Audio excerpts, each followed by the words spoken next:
Chào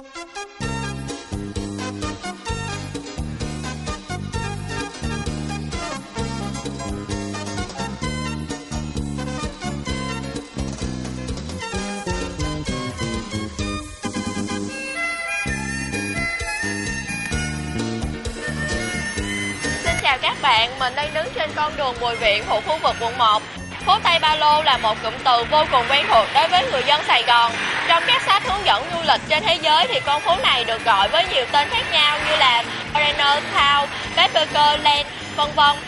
Khu phố này nằm trong khu vực tứ giác, gồm 4 con đường lớn là Phạm Ngũ Lão, Đồ Thám, Bùi Viện, Đỗ Quang Đậu, nằm trong khu vực quận 1. Đây là một khu vực yêu thích của những người Tây Ba Lô thường xuyên khi ghé thăm đến Sài Gòn. Khu phố này nổi tiếng với các cửa hàng dịch vụ ăn uống bởi các tên tiếng Anh, phương Tây như là Go Trees, Sunshine Indian, Good Morning Việt Nam, vân. Khu phố này được xem là hình thành vào năm 1986 khi có một vài nhóm du khách Pháp, Nhật, Mỹ tình cờ cùng tập trung về lưu trú tại đây. Lý do họ chọn khu này có lẽ vì gần chợ Bến Thành, lại ở trung tâm thành phố nên việc đi lại dễ dàng thuận tiện. Theo lời của một người dân ngụ ở đường Phạm Ngũ Lão thì hồi đó con đường này khá yên tĩnh, một bên dọc theo con đường là nhà ga xe lửa, cỏ mọc xanh như một cánh đồng nằm ngay trong lòng thành phố. Hàng quán thì lèo tèo vài tiệm phở và quán bún bò bình dân. Nhà ga xe lửa được giải tỏa vào năm 1997, bây giờ là công viên 23 tháng 9. Tuy nhiên, đây được xem là khu phố đa quốc gia, đa văn hóa bởi thời gian gần đây, đối tượng đến phố Tây không chỉ là người phương Tây mà còn là các du khách châu Á và khách trong nước.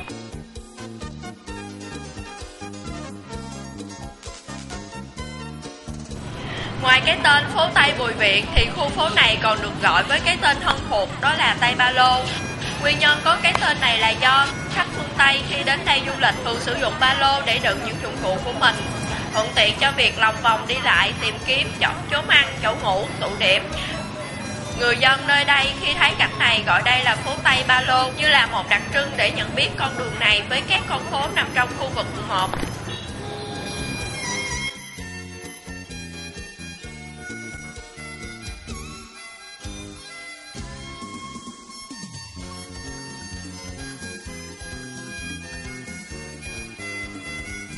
Các du khách nước ngoài có nhiều nhu cầu nên dần dần khu này phát triển với nhiều hoạt động khác nhau, từ các quán ăn giản dị vỉa hè cho đến các quán bar nhộn nhịp nhạc trống.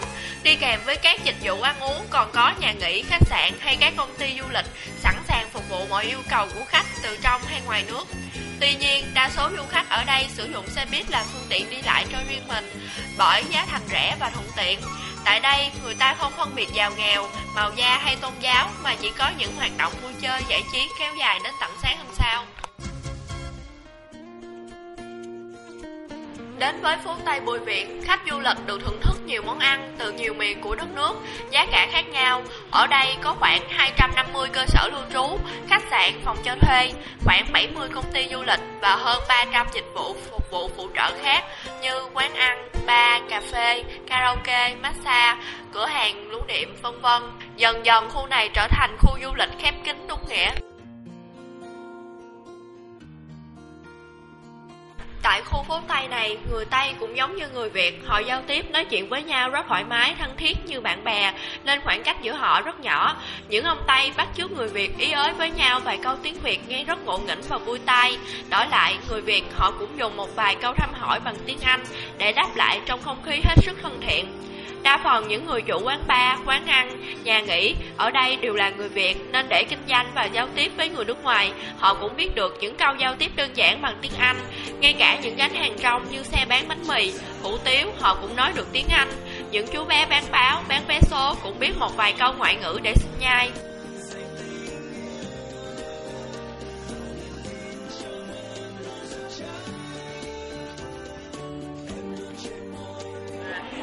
Thành phần người Việt sống ở đây khá nhiều, họ đa số là những thương nhân, là những người kinh doanh nhỏ. Tuy nhiên vẫn có một bộ phận những người nước ngoài chọn nơi đây là ngôi nhà chung thứ hai của họ. Cuộc sống của người dân nơi đây khá công nghiệp và khép kín. Tuy nhiên họ vẫn giữ được cho mình những ý nghĩa, những giá trị truyền thống của bản thân mình.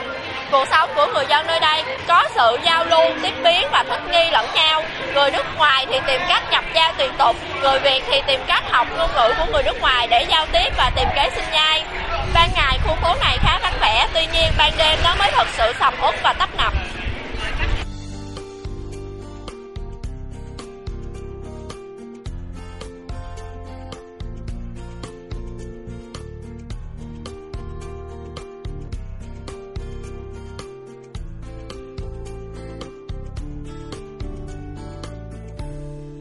Phố Tây tọa lạc ngay trong trung tâm Sài Gòn, gần các con đường Bùi Viện, Đề Thám, Phạm Ngũ Lão, quận 1, thành phố Hồ Chí Minh. Phố Tây là điểm đến sinh hoạt và ở trọ của khách du lịch bụi, thường gọi là Tây Ba Lô. Đi đâu cũng vác cái ba lô theo sau lưng, nay ở chỗ này, mai ở chỗ khác. Do chi phí sinh hoạt ở phố Tây rất bình dân, cho nên đa số khách du lịch nước ngoài đều tập trung về đây để trọ. Có một điều rất thú vị là khi đến phố Tây, mặc dù trên đất Sài Gòn nhưng có khi Tây còn đông hơn ta, cho nên mới khai sinh ra cái tên phố Tây trên đất Sài Gòn. Ở phố Tây vui nhất là 2 đêm, đêm lễ hội Halloween 31 tháng 10 và đêm giao thừa Tết Tây, tức 31 tháng 12 dương lịch.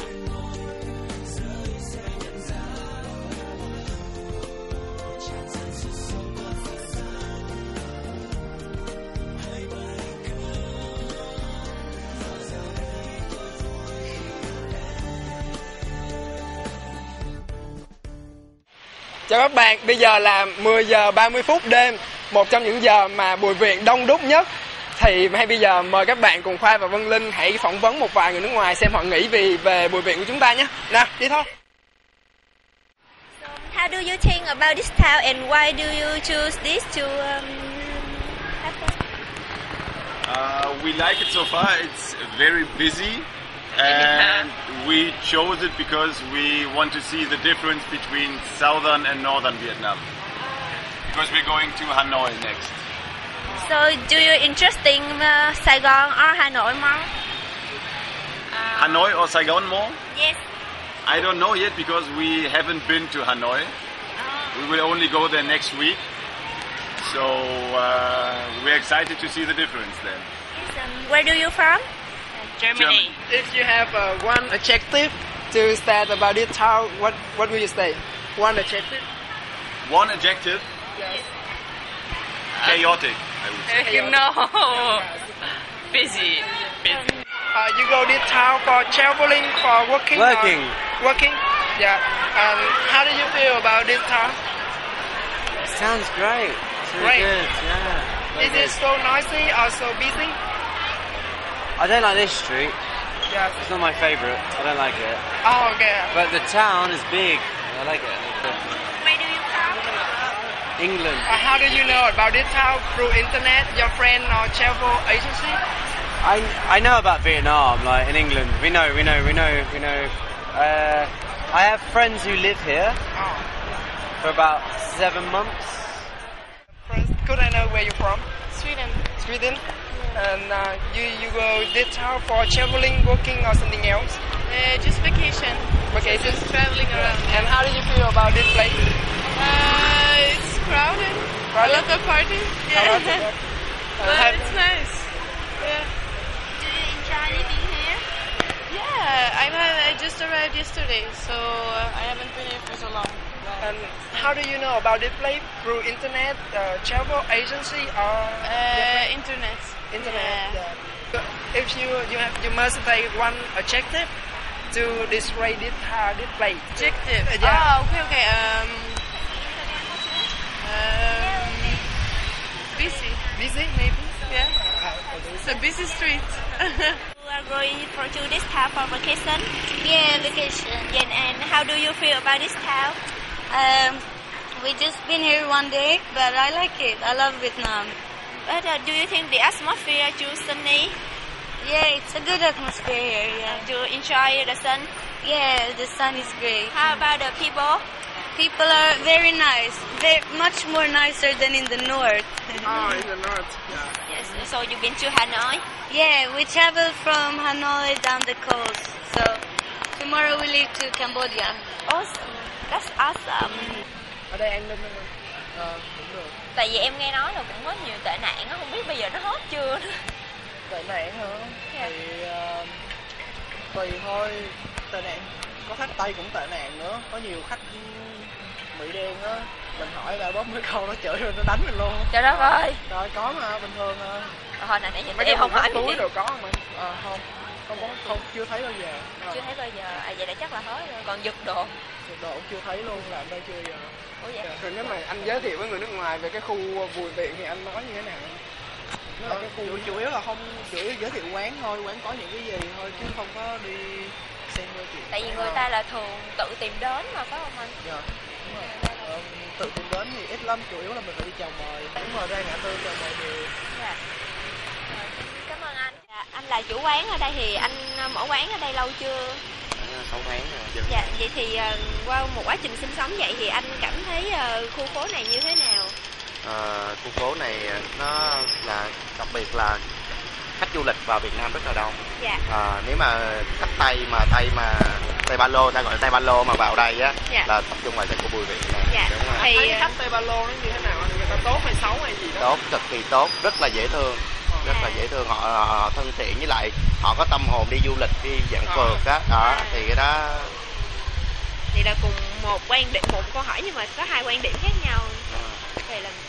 Vậy thì anh thấy còn người Việt ở khu này thì sao ạ?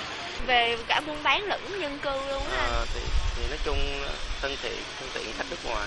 Dạ. Ở đây có trật tự an ninh không anh? Về trật tự an ninh thì chưa tốt lắm. Chưa tốt. Thực chất nếu mà có giật đồ này nọ xảy ra thường xuyên, đúng rồi. Nói chung khu này bất tận. Nếu mà miêu tả về khu Bùi Viện thì mình dùng cái gì để miêu tả được anh? Náo nhiệt, sôi động, với lại hoạt động về đêm nữa.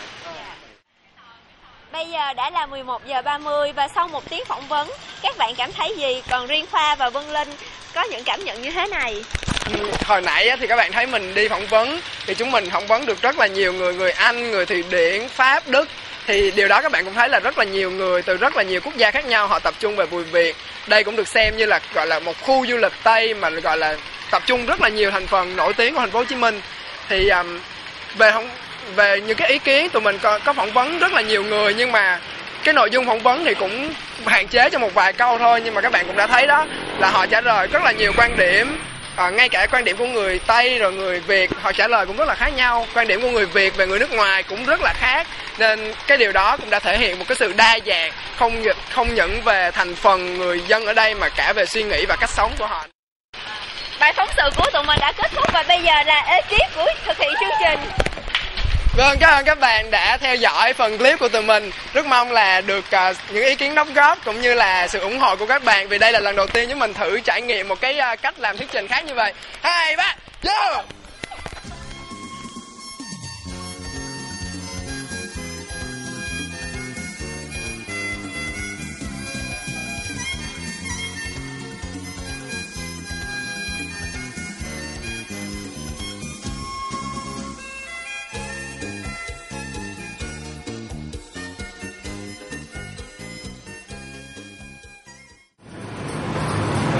Vô. Rồi, 1, 2, 3, vô.